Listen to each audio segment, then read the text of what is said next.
Friends, ఎండాకాలం వచ్చింది కదా! చాలామంది కూలర్స్ కొనాలని చూస్తూ ఉంటారు. మరి అందులో ఏ కూలర్ అయితే బెస్ట్ ఉంటుందో ఇప్పుడు నేను చెప్తాను. అది తెలుసుకొని మీరు మంచి కూలర్‌ని ఎంచుకోండి. ఫ్రెండ్స్, కూలర్స్‌లో కూడా వేరు వేరు రకాలుంటాయి. పర్సనల్ కూలర్ అని, విండో కూలర్ అని, డిజిటల్ కూలర్ అని ఉంటాయి. మీ గది చిన్నగా ఉన్నట్లయితే, ఒకరు ఇద్దరు మాత్రమే ఉన్నట్లయితే మీకు పర్సనల్ కూలర్ సరిపోతుంది. బెడ్‌రూమ్‌లో లేదా హాల్‌లో కిటికీ దగ్గర పెట్టాలనుకుంటే విండో ఎయిర్ కూలర్ తీసుకోవడం మంచిది.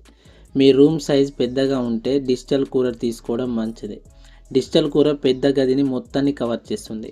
అలాగే వాటర్ కెపాసిటీ కూడా చూడాలి. చిన్న రూమ్‌కు 15-25 లీటర్లు, మీడియం సైజ్ గదికైతే 25-40 లీటర్లు, పెద్ద హాల్ కోసం అయితే 40 లీటర్ల కన్నా ఎక్కువే వాటర్ కెపాసిటీ ఉన్న కూలర్ ఎంచుకోవాలి. కూలర్‌కు ఆటోఫిల్ ఆప్షన్ ఉంటే మంచిది. ట్యాప్ కనెక్షన్ ఇచ్చి వదిలేస్తే ఆటోమేటిక్‌గా నీళ్లు వస్తాయి. కొన్నిటిలో ఐస్ ఛాంబర్స్ కూడా ఉంటాయి. కూలర్ నుంచి సౌండ్ ఎంత వస్తుందో తెలుసుకోవడానికి నాయిస్ లెవెల్ ఎంతో చెక్ చేయాలి. మీ ఏరియాలో పవర్ కట్స్ ఎక్కువగా ఉంటే ఇన్వర్టర్ టెక్నాలజీ సపోర్ట్ చేసే ఎయిర్ కూలర్ ఎంచుకోవచ్చు.